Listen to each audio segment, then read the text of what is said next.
Welcome back to F1 2020. In this video, we are doing an ultimate guide on how to get the best start for your My Team career mode. This is going to be a fairly long video because I'm explaining a lot in this video. And we are getting so close to 50,000 subscribers now. So if you guys could take 2 seconds to subscribe to the channel, get us closer to that 50k, I would greatly appreciate it. And without further ado, let's jump into the video. For those of you that don't know, My Team is basically you're a manager and a driver. You are the 11th team on the grid because typically there are 10 teams featuring like 20 cars, 2 drivers per team in each of the races. You are the 11th team, so it is you manage the entire team, you're a driver as well. Then you have an AI driver to drive alongside you and you go through seasons. What we're going to do is we're going to just quickly set the team up, so I'm going to put the name in, then we're going to talk sponsors, power units and racers. So, set our team name, we're going to go into the sponsors, and you look at this very first one. Your goal is to just complete a full season. So for a new player that doesn't know a lot about Formula 1, which was me, you would just pick this one. That's what I did. It's the very first one there. You don't have to do anything, like you don't have to finish 10th or better in the Constructors' Championship. You've just simply got to complete a full season. Your goal bonus, even though the goal bonus and the weekly income increases with each team acclaim level, they start off very low. Like the weekly income's fairly high for this one, but the goal bonus is very, very bad. You also get a 4.2 million sign-in bonus, but if we go to the other end of the spectrum, this one you can see here, 4.83 million goal bonus. So that is almost double what the first sponsor is offering. You do have around 23k less per week, and the increases will possibly be a little bit smaller, but you also get an extra $1 million for your sign-in bonus. The goal of this is to earn 25 Constructors' Championship points in a season. So the Constructors' Championship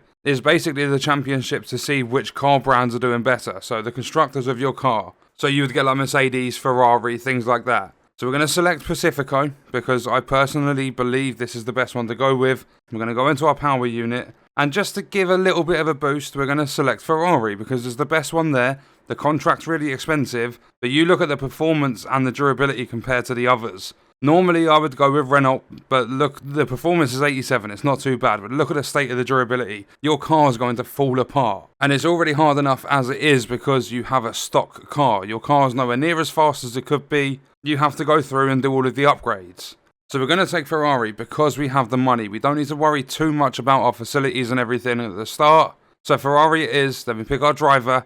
And even if you pick the worst power unit there, these drivers don't change. It's going to randomly select drivers that you can have. And you'll notice at the top, you can sign new drivers at the end of each contract period. This occurs every 8 to 11 race weekends. It's not as simple as gaining as much money as you can and then going for Lewis Hamilton. Doesn't work like that. I already tried it. You need to be finishing like above 7th for your like car rankings, and there's a lot of different things going on, but not only that, you need to have 2 of your facilities at Spec 2. I didn't put any upgrades in them, so I couldn't sign anyone, not even just Lewis Hamilton. No one would come and join the team because even though I was finishing top, like I actually won the season because I just put it on an easy difficulty to get through it, it didn't matter because they didn't trust the team as a whole. It's not just about trusting you as a driver, it's about trusting the entire team, the facilities and everyone behind it. Pretty much pick any of these drivers. Besides, you can't pick the guys at the far end because they are 1.5 million for the contract. We had obviously just chose Ferrari as our power unit, so we don't have that money left. You can't start the game in a negative balance, but it doesn't matter too much because these guys are eventually going to retire. Like, you're going to be replacing these drivers.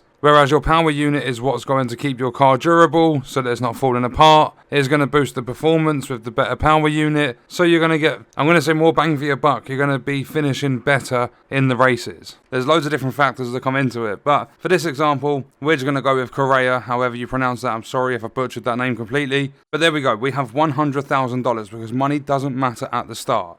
So we're going to select our livery. I'm pretty much going to go with the standard one. So I don't want to discard those. Team badge, just leave it as it is. Team colours, we will just leave those as they are too. Then we're going to advance. So that's the team overview. That's what we look like as a team. Blah, blah, blah. So this is where you select your season length. You can either go 22, 16 or 10 races. I would go 22 just to get the full experience. You're going to be racing on every single track. And then this is where you set up your structure for your settings and things like that. All the different assists.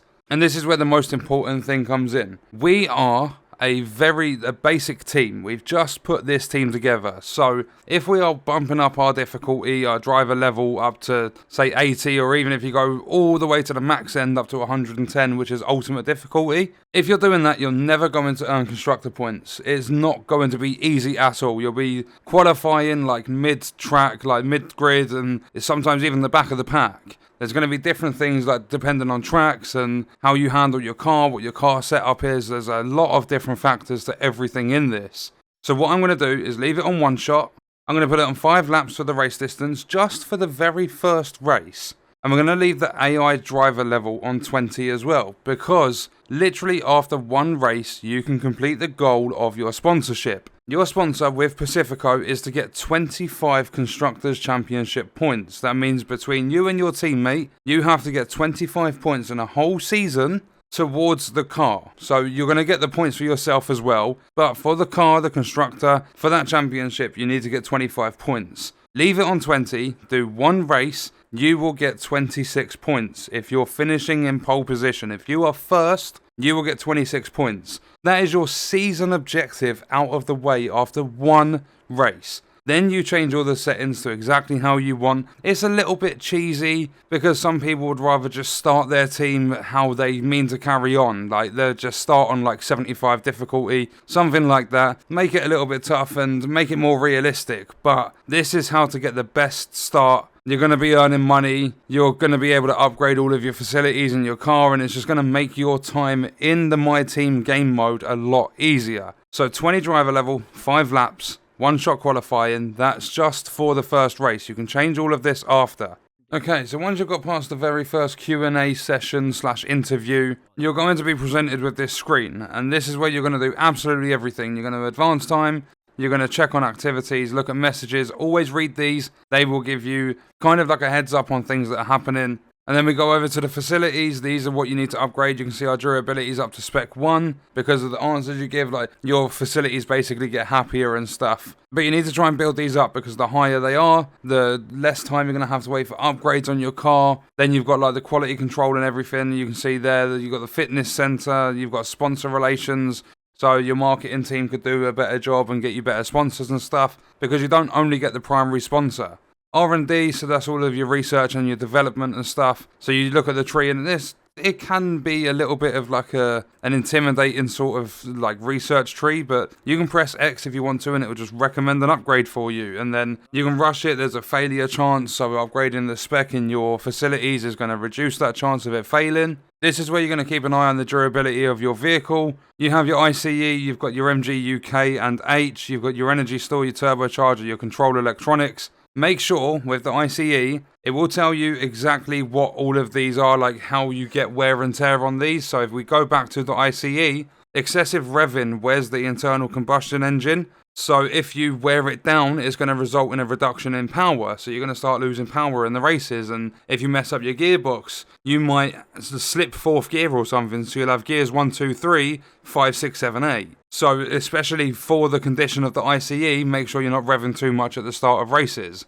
Going over to the gearbox, you just have your practice gearbox and your event gearbox. But when you move up the numbers, you press A to fit your component. That's going to take a little bit of time to actually get that part fitted. Although that will bring down the overall wear, it will bring up the expected lifespan of it. But that's where you sort out all of your stuff. You can look at your weekend tyre allocation as well. You can change it around, so softer tyres, balance, you can go harder tyres. And then this is the corporate section, so you've got your sponsors. When you get to Team Acclaim 2, you can see on 1 at the top right corner. When you are Team Acclaim 2, you get a secondary sponsor. Then at 5, 10 and 20, you get extra sponsors. They will give you different things to do. They won't be anywhere near what the Pacifico sponsor is because that's your primary, that's your biggest main sponsor. Here you have contracts. You can see both of the drivers on the team. You can see the market value, the base salary, the buyout, and you can also have driver perks, which you can spend money on. So your social media team, insufficient funds, but it costs $275,000. Your driver acclaim will be boosted by 10%. So there are perks for your driver as well.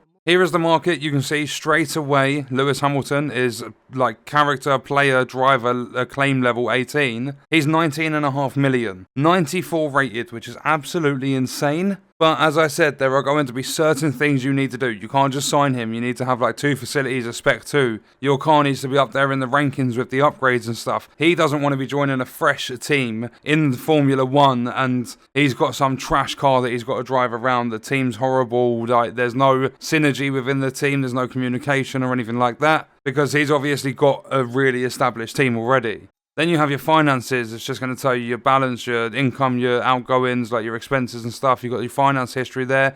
Then you can customize your car liveries, your characters and everything like that.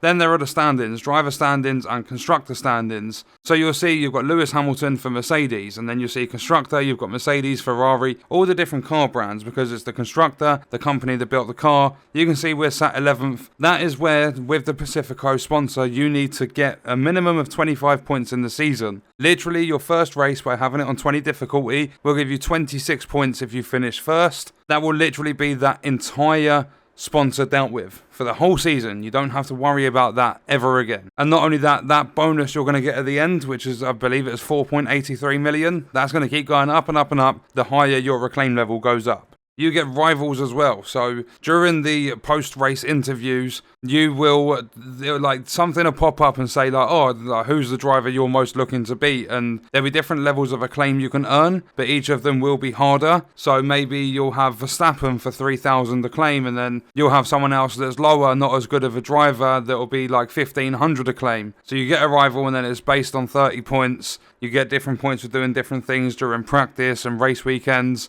So what we're going to do now is bump back over to the overview. We're going to right trigger to activities. I'm going to press X to autofill the activities, and it's literally going to give us a pre-season advertisement campaign. You can see the benefits, like the pros and the cons of doing that in the bottom right. So we're going to lose 50 grand, but we're going to gain the team acclaim. So it's going to be a little bit better for our team. It's going to give us a little bit of a boost. And then we will have a pre-season driver press tour, which is going to cost us 30 grand, and it's going to boost our driver acclaim. But there are more important things in the game than just boosting up your acclaim all the time. And you can manually change all of the activities, you don't have to autofill them. So I'm going to go with the driver training camp. I've got the advertisement campaign there, which is going to boost our team's acclaim. Because you could go with the merchandise sale, you're getting $500,000 straight up, which is a bit of cash in your balance. But then, by actually leveling up your team acclaim, you're boosting the money you're going to be earning from the sponsor at the end of the season. Not only at the end of the season, but also every week. And the weekly income is incredibly important. So now I've got those two set up, we're going to advance.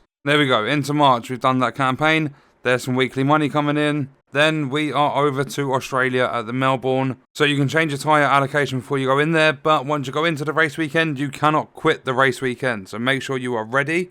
Okay, so we have our workstation in front of us. You are going to get 3 different practices, but you do not need to use all of them. Try and get everything done as quick as you possibly can, but make sure you're still paying attention. After your 3 practices, you have your one-shot qualifying. That's literally just 1 lap to get a good qualifying time. Then you have your race. If you go down to session options, this is where you can change it. So before you start the race weekend, don't do any practice or anything because otherwise you can't change this. But if you're doing it exactly how I said to get the best start to it, you've picked the Ferrari, like power unit and everything, and you're wanting to change your race distance because maybe 5 laps you're not enjoying it that much, you want to do some more, then you can change it up to 25%, or you can go 50, or you can just go full.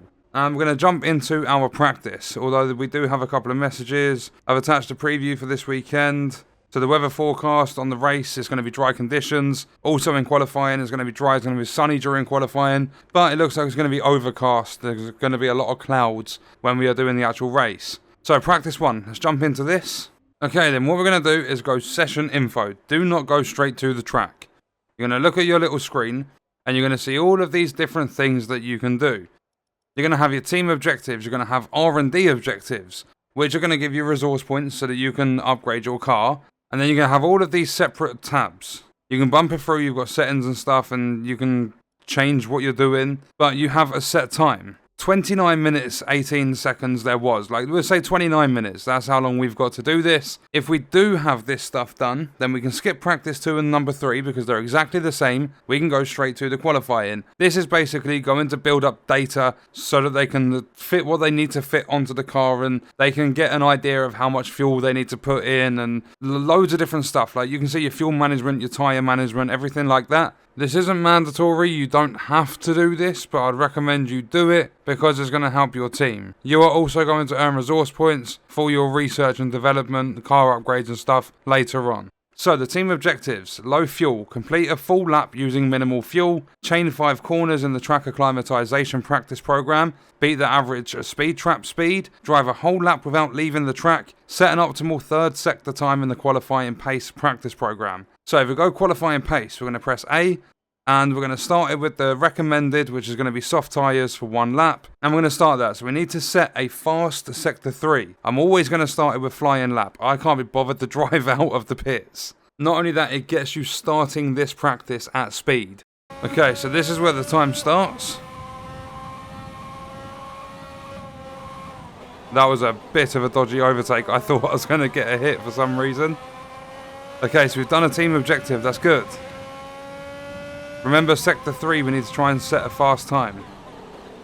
We've done top speed as well. We've done a couple of objectives straight off the bat. Oh, no, that's probably the best I've ever done that corner, if I'm completely honest. Okay, last bit of the straight.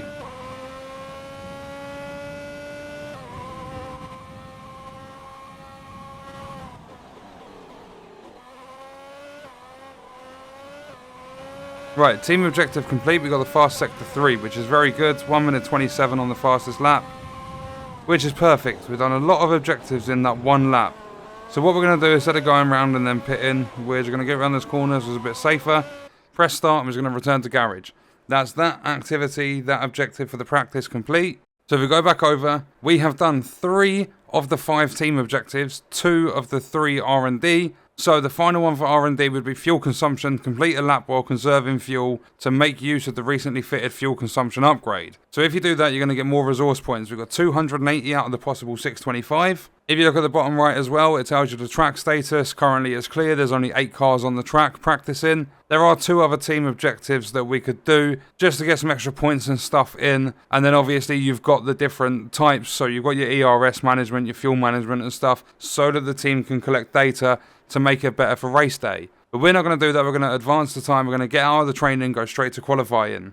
Okay, so we're now into the one-shot qualifying. We have 1 lap to set a good enough time to try and get pole position, or as high up as we possibly can. You can see here we can select different tyre compounds, but we've got dry tyres because the condition of the track today is dry. So we are going to go to the track. We're going to keep softs on.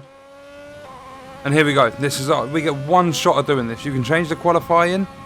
You can do like full qualifying where there's different laps and stuff and different conditions and like rules and everything. But I like 1 shot, nice and easy. Just give me 1 lap.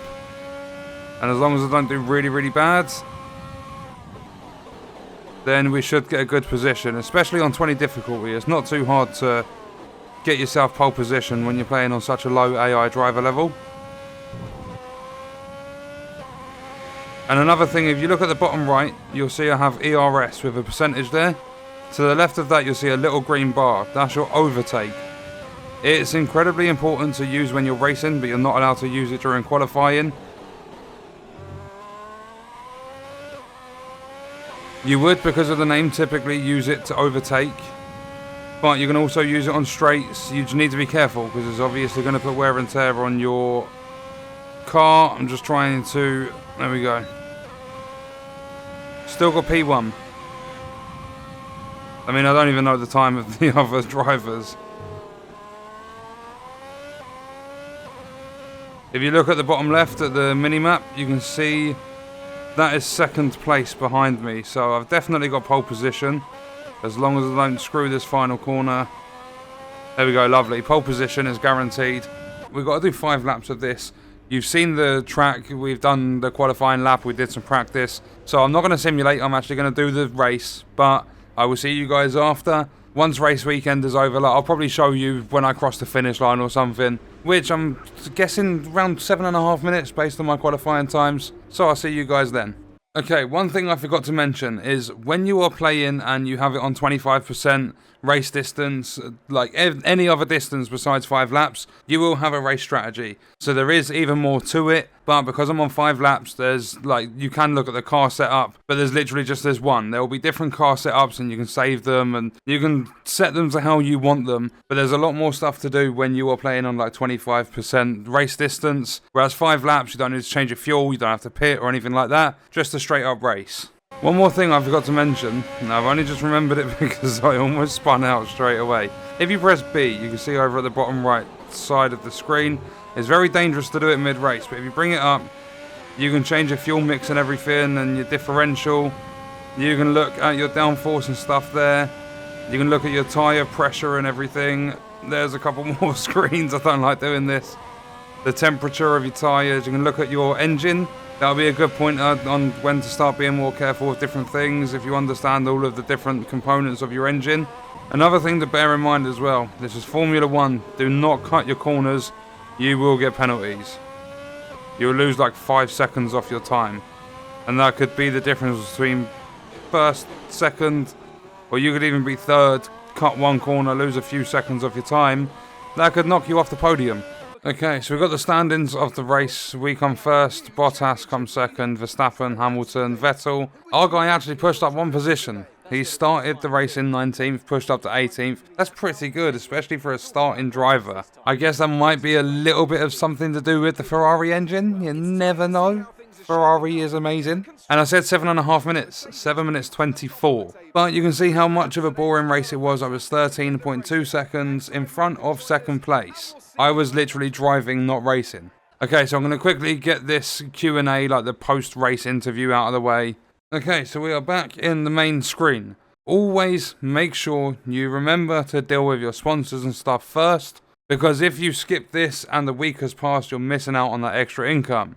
So, our secondary sponsor, 2, 5, 10, 20. That's all you got to remember. As soon as you hit those acclaim levels, come to the corporate and sort out the sponsor. We have a big list and you can sort it so it goes by like biggest weekly income, biggest goal bonus, contract length. But you'll see things like score 3 Constructors Championship points during a race weekend if you're playing this on a realistic level. I mean, that's achievable. As a team, complete a total of 75 laps during a race weekend. But make sure you pick the secondary sponsor. I'm just going to go with this one. Achieve the fastest lap during a race. That's something you could easily do, I reckon. There you go. So total weekly income is now up to 381k. Then with the other 3 sponsors, you see how much money. And not only that, our team acclaim went up. So from that 4.83 million we were getting for the goal bonus, that's now 6 million. That's already in the bag for the end of the season. If we go over, we have a look at the driver standings, the constructor standings. You will see that I have 26 points. I come first in that race. But you'll see that the Mercedes guys finished 2nd and 4th. So they've got 30 points combined. But if you look at the constructor standings, the whole point of this sponsor earned 25 Constructors Championship points in a season. You have 22 races to do it. But by putting the AI driver level on easy, 20, leave it as it is, we've already got 26 points after one race. So, by the time this season's done, 22 races, we are team acclaim level 3. Each level that goes up, your goal bonus and stuff is going to go up. And it looks like it's going up around 600,000 each time. So, 10 levels,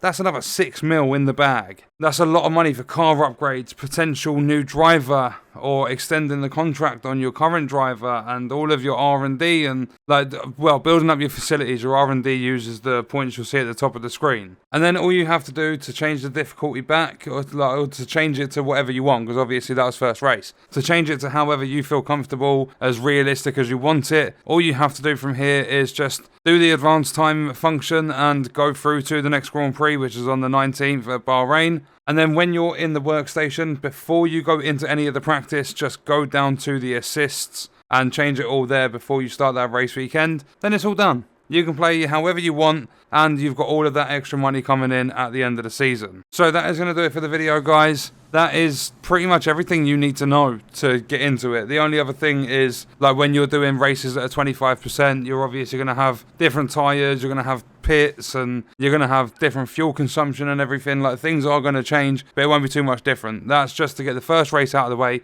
get you on a good start, and the guide on everything you really need to know within the menus and everything on how to get the best out of your team, like the best start to a season for your team. So let me know your thoughts and stuff in the comments. I hope you guys enjoyed the video. Thank you for watching.